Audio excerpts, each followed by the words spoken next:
युवा तरंग तरंग तरंग तरंग युवा तरंग।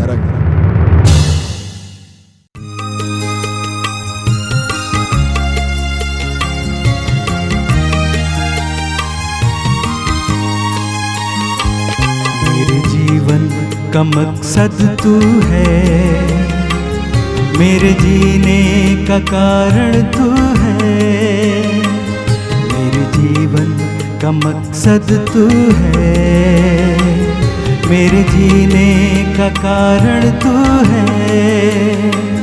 मैं जीऊं या मरूं वो तेरे लिए है, तू मेरा प्रभु।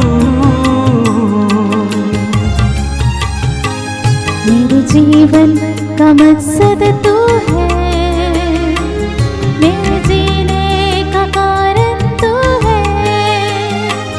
मेरे जीवन का मकसद तू है, मेरे जीने का कारण तू है। मैं जीऊं या मरूं वो तेरे लिए है, तू मेरा प्रभु।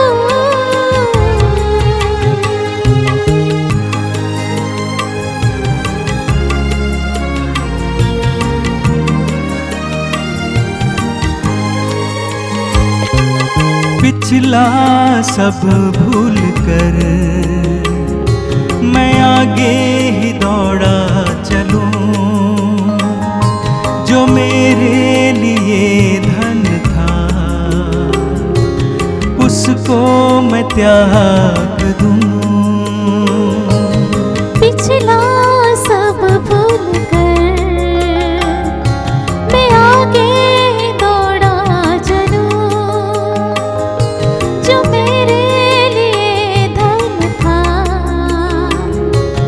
उसको मैं त्याग दूं। कि मैं पाऊं उससे पुरस्कार, दौड़ा मैं जाऊं। कि मैं पाऊं उससे पुरस्कार, दौड़ा मैं जाऊं। मैं जीऊं या मरूं वो तेरे लिए है, तू मेरा प्रभु। हालेलुया। प्रभु यीशु के अति पावन नाम पर हम सभी श्रोताओं को इस प्रवचन के समय में हम आपका स्वागत करते हैं।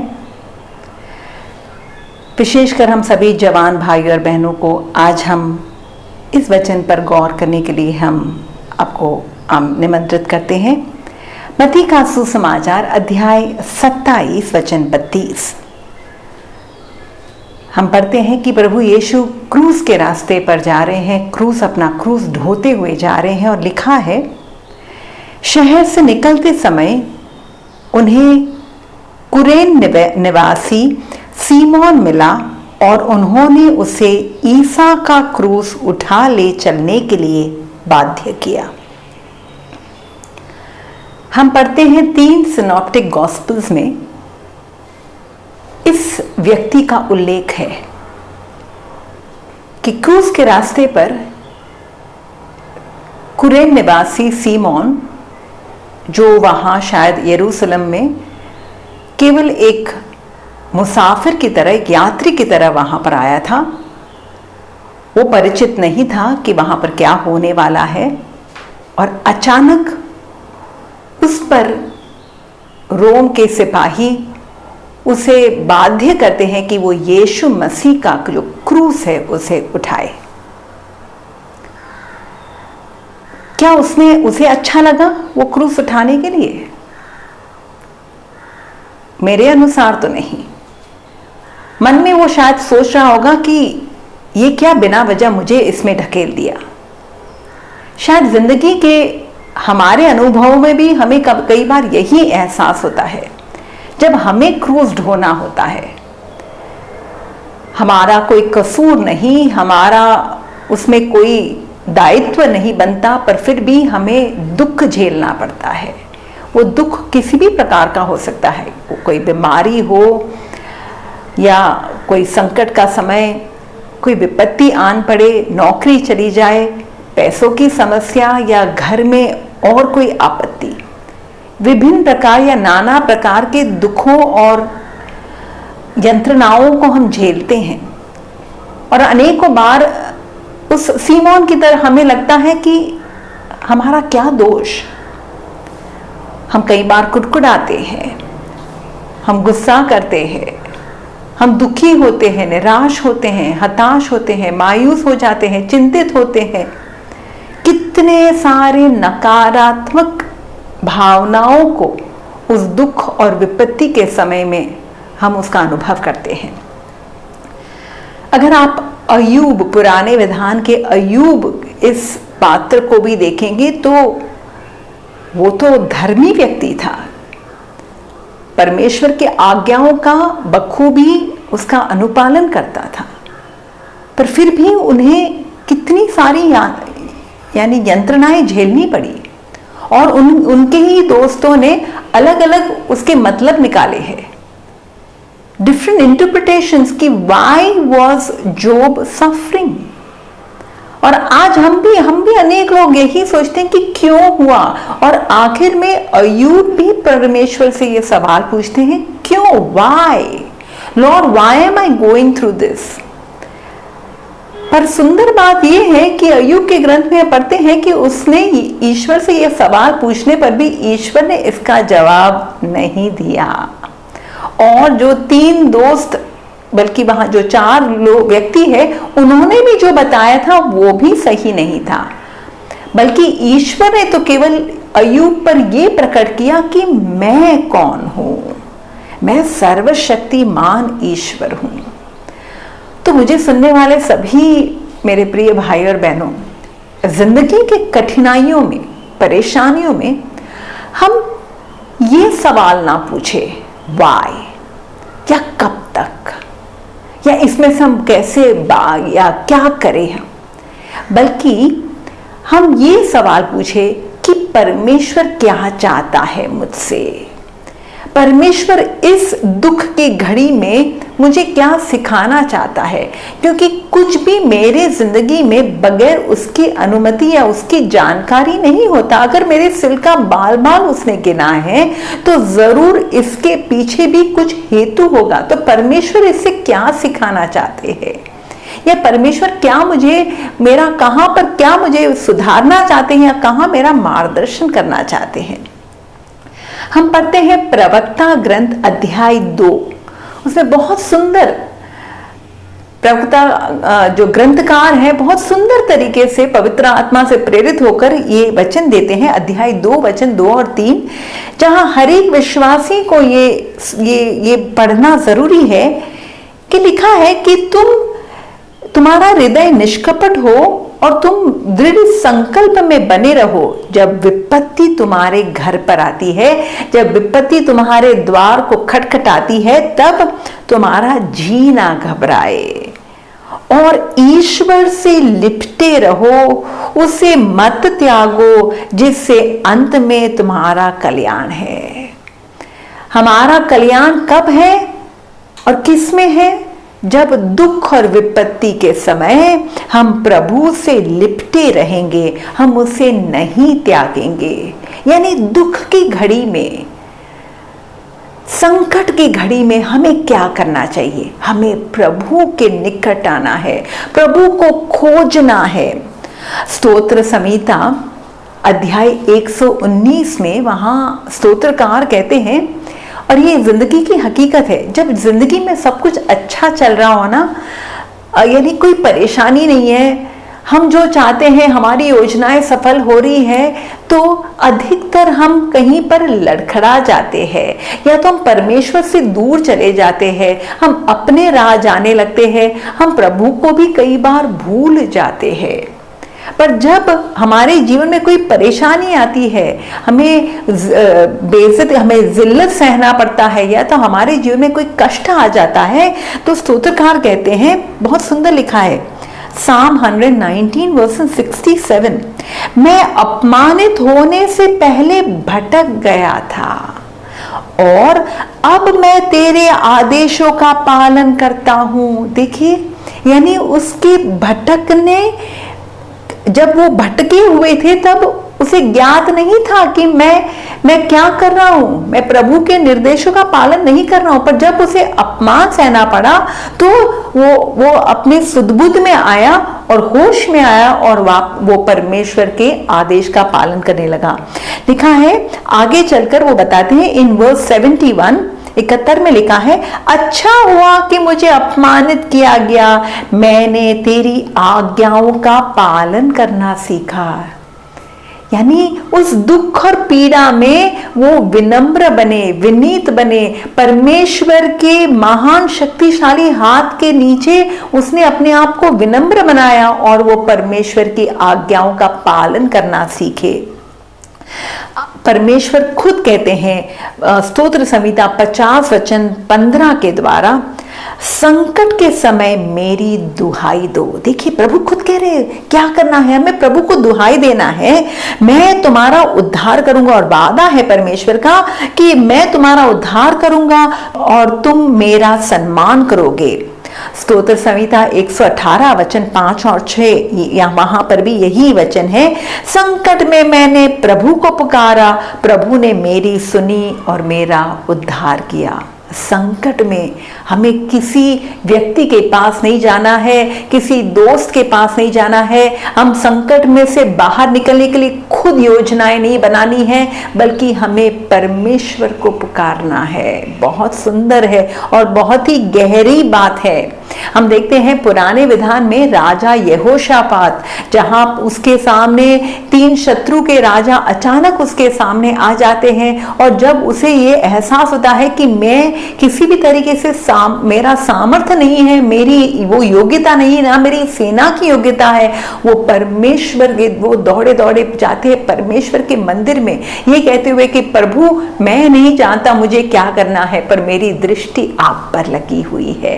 और परमेश्वर ने ही मार निकाला है, परमेश्वर ने ही मार निकाला, ये कहते हुए कि ये लड़ाई मेरी है। हम आगे पढ़ते हैं स्तोत्र संहिता Psalm 57 verses 2 and 3, मुझ पर दया कर हे ईश्वर, मुझ पर दया कर, मैं तेरी शरण आया हूं। जैसे यहोशापात राजा ने कहा, प्रभु मैं तेरी शरण आया हूं, जब तक संकट ना टले मैं तेरे पंखों की छाया में रहूंगा।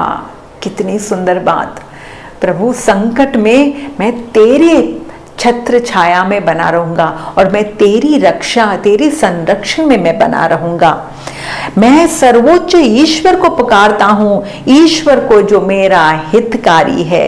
देखिए, हमारा हित परमेश्वर से बढ़कर, हमारे सबसे बड़े शुभचिंतक परमेश्वर है, उससे बढ़कर और कोई नहीं हो सकता। इसे हमारे जिंदगी में के दुखों का निवारण कैसे लाना, समाधान क्या होना चाहिए, वो परमेश्वर से बढ़कर और कोई नहीं जानता।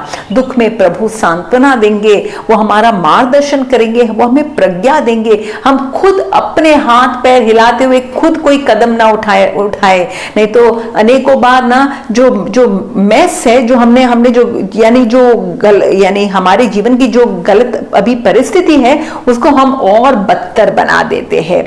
स्तोत्र संहिता अध्याय 34 वचन 18 और 19 में लिखा है, प्रभु दुहाई देने वालों की सुनता है और उसे हर प्रकार के संकट से मुक्त करता है। प्रभु दुखियों से दूर नहीं है, जिनका मन टूटा है प्रभु ने संभालता है। देखिए कितना बड़ा वादा है कि जो लोग दुखी हैं प्रभु उनसे दूर नहीं है, बल्कि जिनका मन टूटा हुआ है, वो किसी भी कारण से, किसी ने हमें धोखा दिया, हमारे जीवन की योजनाएं विफल हो गई, कोई हमारा रिश्ता टूट गया, किसी भी कारण से हमारा जब मन टूटा है, सबसे करीब कौन है? हमारा ईश्वर।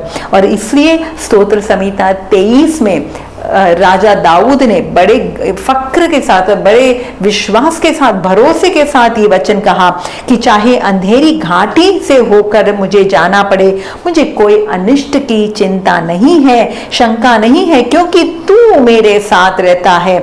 मुझे तेरी लाठी और तेरे डंडे का भरोसा है। यही हमारा भरोसा होना चाहिए कि हमारे दुख की घड़ी में जब हम परमेश्वर की उसको ढूंढते हैं तो वो जरूर हमारे साथ बना रहेगा और वही हमारा मार्गदर्शन करेगा।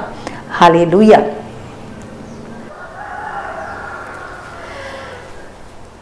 मुझे सुनने वाले सभी भाइयों और बहनों, ये भी जान लीजिए, जब अंधकार का समय आता है, हम अंधेरी घाटी से गुजरते हैं, तो ये जान लीजिए कि परमेश्वर इस बात से अज्ञात है नहीं, पर उस अंधेरी घाटी में, उस अंधकार के समय में प्रभु ने एक बहुत बड़ा खजाना छिपा के रखा है। नबी इज़ायास का ग्रंथ अध्याय 45 वचन 3 में लिखा है, मैं तुमको अंधकार में छिपे हुए खजाने और गुप्त स्थानों में रखी संपत्ति दे दूंगा। वो संपत्ति क्या है पता है? वो है हमारा रिश्ता प्रभु के साथ, जो अटूट हो जाएगा, और वो रिश्ते से बढ़कर और कुछ नहीं है। और इसलिए यीशु ने जब मत्ती के सुसमाचार अध्याय 13 में ये जब दृष्टांत दिए, अनमोल मोती का दृष्टांत, छिपे हुए खजाने का दृष्टांत, ये छिपा हुआ खजाना, ये अनमोल मोती जो गुप्त स्थानों में है, वो कहाँ पर मिलेगा? वो अंधकार में है। और वो अंधकार यानी हमारे जीवन की कसौटी का समय, उस समय में जब हम प्रभु को ढूंढते हैं तो प्रभु हमें बल देता है, सामर्थ्य देता है। इसलिए तो अंधेरी घाटी से जब हम गुजरते हैं, आगे चलकर लिखा है कि वो मेरा प्याला लबालब भर देता है, वो मेरा तेल से अभिषेक करता है। यानी उस दुख के समय में परमेश्वर, हम परमेश्वर को जब खोजते हैं, उसके राज्य को ढूंढते हैं, तो वो सब कुछ हमें प्रदान करता है, और सबसे अधिक, सबसे मूल्यवान, हमें पवित्र आत्मा का महान अभिषेक प्राप्त होता है। हम कुछ 7 बातों पर आपको बतलाना चाहते हैं। ये 7 बातें हमारे जीवन में सक्रिय रूप से हमारे जीवन में क्रियाशील हो जाएगी। ये आशीष हमें प्राप्त होगा जब दुख के घड़ी में हम प्रभु को ढूंढते हैं। सबसे पहला कि हम जिंदगी की क्षणभंगुरता को समझेंगे। स्तोत्र संहिता अध्याय 90 वचन 12 में लिखा है, हम जीवन की क्षणभंगुरता सीखे जिससे हमें सद्बुद्धि आए। हम अधिकतर लगता है कि जिंदगी हमारी चलती रहेगी, हम तो बस अनंत काल तक जीते रहेंगे, पर ये सही सद्बुद्धि नहीं है।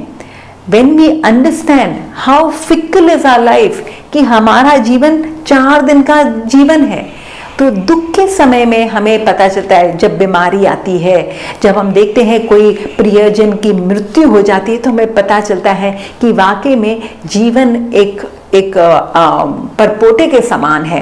वो ऐसे ही अब आया अब चला जाएगा। तो हमें जिंदगी से ज्यादा, हम बहुत इन सांसारिकता से हम ज्यादा लगाव नहीं रखेंगे, और हमारा मन, दूसरी बात, हमारा मन हम प्रभु की बातों में केंद्रित कर पाएंगे। हम प्रभु को खोजेंगे तो ऊपर की बातों को हम ध्यान लगा पाएंगे। जैसे संत पौलुस ने कहा कलोसियों के पत्र में अध्याय 3 वचन 2 में, आप पृथ्वी पर की नहीं बल्कि ऊपर की चीजों की चिंता किया करें।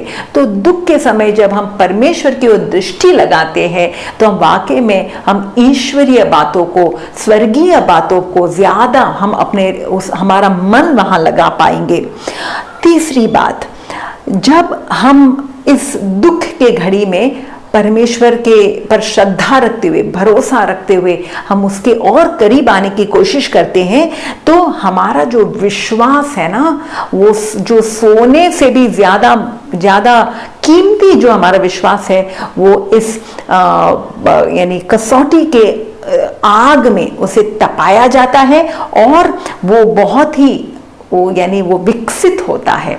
वही तो बात संत पेतरुस कहते हैं अपने पत्र में, पहले पत्र में अध्याय 1 वचन 6 और 7 में। और इसलिए हमें ध्यान रखना है कि परमेश्वर जब हमें हमारे जीवन में कोई विपत्ति का समय आने भी देता है, तो हमें उसकी ओर देखना है। लूकस के सुसमाचार अध्याय 13 वचन संख्या 1 से लेकर, जब प्रभु यीशु के पास कुछ लोग आकर कहते हैं कि वो गलीली जिनकी मृत्यु हुई या सीलोम का मीनार गिरने पर जिनकी मौत हो गई, क्या ये लोग ज्यादा अधिक पापी थे? आज कोरोना के इस महामारी के समय कितने लोग आसपास में, अड़ोस पड़ोस में, एक एक व्यक्ति हम देख रहे हैं कि अनेक धार्मिक लोग भी, उनकी भी मृत्यु हो रही है। तो क्या हम सोचते हैं कि हम बच गए, इसे वो हम उनसे ज्यादा धार्मिक है? नहीं। हर इस दुर्घटना के समय में प्रभु हमें क्या शिक्षा देना चाहते हैं? जैसे यीशु ने कहा, क्या तुम सोचते हो वो लोग ज्यादा पापी है? नहीं, बल्कि मैं तुमसे कहता हूं, अगर तुम पश्चाताप नहीं करोगे तो तुम सभी लोग ऐसे नष्ट हो जाओगे।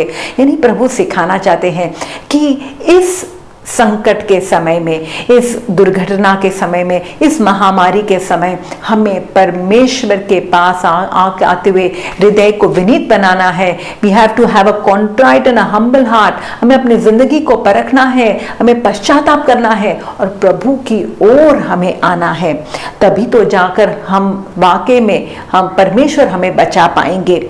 और हम जानते हैं कि लूकस के सुसमाचार अध्याय 8 में जब बोने वाले का जब किस्सा प्रभु ने बताया, तब यीशु ने कहा वो बीज जो पत्थरों के बीच गिरा, उसमें वो ज्यादा खिल नहीं पाया, क्योंकि उसमें वो वहां पर जड़ें ज्यादा मजबूत नहीं थी। संकट आने पर वो मुरझा जाता है या तो वो विफल हो जाता है। तो जब हमारे जीवन में हम संकटों का सामना करते हैं, तो ही वाकई में हमारा हृदय हम अच्छी भूमि बना सकते हैं और हमारे जीवन में वो फसल आती है। जब संकट के समय में हम अपने जीवन में हम अपने आप को त्यागने को भी तैयार है, तो हम उस गेहूं के दाने के बराबर बन जाएंगे जो मिट्टी में मिट जाता है, तो ही उसमें फसल आएगी। और फिलिपियों के पत्र में हम एक बहुत सुंदर वादा है, जहां पर लिखा है कि किसी भी बात, दुख के समय में चिंता होनी अनिवार्य है। कई परेशानी हो सकती है, नौकरी चली गई तो ये चिंता का विषय है, पर लिखा क्या है? किसी भी बात की चिंता ना करे, अब बल्कि अपनी हर जरूरत में प्रार्थना करे और विनय तथा धन्यवाद के साथ ईश्वर के सामने अपने निवेदन प्रस्तुत करे। यानी प्रभु के पास आकर अपनी चिंताओं को जब व्यक्त करते हैं तो क्या होगा? ईश्वर की शांति जो हमारे समझ से परे है, आपके हृदयों और विचारों को ईसा मसीह में सुरक्षित रखेगी।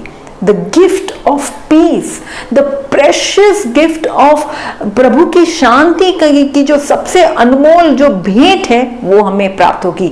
दुख और विपत्ति का समय शायद ना भी बदले, पर आप ईश्वर में शांति पाओगे और ये सबसे अनमोल एक तोहफा है। अंत में मैं आपको ये कहना चाहती हूँ, स्तोत्र संहिता अध्याय 37 वचन 3, ये बातें हमें दुख के समय में करना जरूरी है। हम अधिकतर स्व केंद्रित है, हम अपनी ओर देखते हैं, मुझे क्यों हुआ, पड़ोसी को नहीं हुआ, मुझे ही सब दुख झेलना पड़ रहा है, ये आफत मुझ पर ही आन पड़ी, मेरे जिंदगी में ही सारी तकलीफ आ रही है, ये हम ऐसा कहते हैं। पर हम ये सब स्व केंद्रित ना बने, बल्कि प्रभु केंद्रित बने। और जब आप प्रभु केंद्रित बनते तो प्रभु पर भरोसा रख सकते हैं और साथ ही साथ हम दूसरों का भी सोचे। हम अनेक लोग पीड़ा सह रहे हैं, अनेक लोग दुखी हैं, हम उनको मदद करने के लिए कोशिश करें। और इसलिए लिखा है, गीतकार ने कहा, प्रभु पर भरोसा करो और भरोसा रखो और भलाई करो, तुम स्वदेश में सुरक्षित रह सकोगे। या trust in God and do good, 2 things very important. Look to God, trust in Him and do good. This is what Jesus did. क्रूस पर लटकते समय, क्रूस पर अपने प्राणों की आहुति देते समय यीशु ने यही किया। यीशु ने प्रभु पर भरोसा किया, प्रभु तेरे हाथों में मैं अपनी आत्मा समर्पित करता हूँ। और उन्होंने अपने बारे में नहीं, बल्कि अपने दाहिनी ओर उस चोर के बारे में, उसकी मुक्ति के बारे में सोच रहे हैं, क्रूस के नीचे खड़ी अपनी माँ के बारे में सोच रहे हैं। देखिए, वो उस समय में भी भलाई कर रहे हैं। तो वाकई में हमें भी परमेश्वर ये शिक्षा दे रहे हैं कि हम प्रभु की ओर देखें। कुरिन्थियों के नाम संत पौलुस का जो पत्र है, दूसरा पत्र अध्याय 7 वचन 10, इस वचन को हम अपने हृदय में ग्रहण करें। और कितना सुंदर वादा है यहाँ पर, जहाँ पर कहा गया है कि जो दुख ईश्वर की इच्छानुसार स्वीकार किया जाता है उससे ऐसा कल्याणकारी हृदय परिवर्तन होता है कि खेद का प्रश्न ही नहीं उठता। हमारे जीवन में किसी भी प्रकार का या कैसा भी दुख, किसी की ओर से भी हमें जो दुख झेलना पड़ रहा है, वो अगर हम प्रभु की इच्छा अनुसार स्वीकारते हैं तो हमारा हृदय परिवर्तन होता है और ये कल्याणकारी है हमारे लिए और हमसे जो भी जुड़े हैं। हमारे परिवर्तन के द्वारा दूसरों के जीवन में भी परिवर्तन आएगा। तो आखिरकार में हम नबी इज़ायास का जो ग्रंथ है, अध्याय 38 वचन संख्या 14 को सुने और आश्वासन पाए। परमेश्वर के ये वचन हम सबों को एक दिलासा दे। प्रभु, मैं कष्ट में हूँ, मेरी सहायता कर। मेरे दिन दुख में बीत रहे हैं। प्रभु अपने भक्तों को सुरक्षित रखेगा, उसका आत्मा उनमें नवजीवन का संचार करेगा। तू मुझे स्वास्थ्य प्रदान कर पुनर्जीवित करेगा। दुख मेरे लिए कल्याण बन गया। तूने मेरी आत्मा को विनाश के गर्त में गिरने से बचाया। तूने मेरे सब पापों को अपने पीछे फेंक दिया। दुख हम सब के लिए कल्याण बन सकता है। Troubles can make us better. We need not become bitter. हम प्रभु की ओर देखें और वाकई में हम अपने इन दुखों के द्वारा हमारे जीवन का कल्याण और दूसरों के जीवन में भी कल्याण का माध्यम बने। जय यीशु। मुझ पर हुई है कृपा, बेकार न जाने दूं। जिसने मुझे है चुना, उसकी ओर मैं बढ़ूं। मुझ पर हुई है कृपा, बेकार न जाने दूं। जिसने मुझे है चुना, उसकी ओर मैं बढ़ूं। देखो तेरी सलीब पर खींचा मैं जाऊं। देखो तेरी सलीब पर खींचा मैं जाऊं। मैं जीऊं या मरूं, वो तेरे लिए है। तू मेरा प्रभु। मेरे जीवन का मकसद तू है, मेरे जीने का कारण तू है।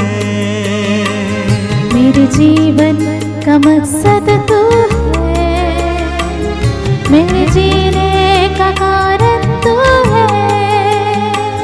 मैं जीऊं या मरूं,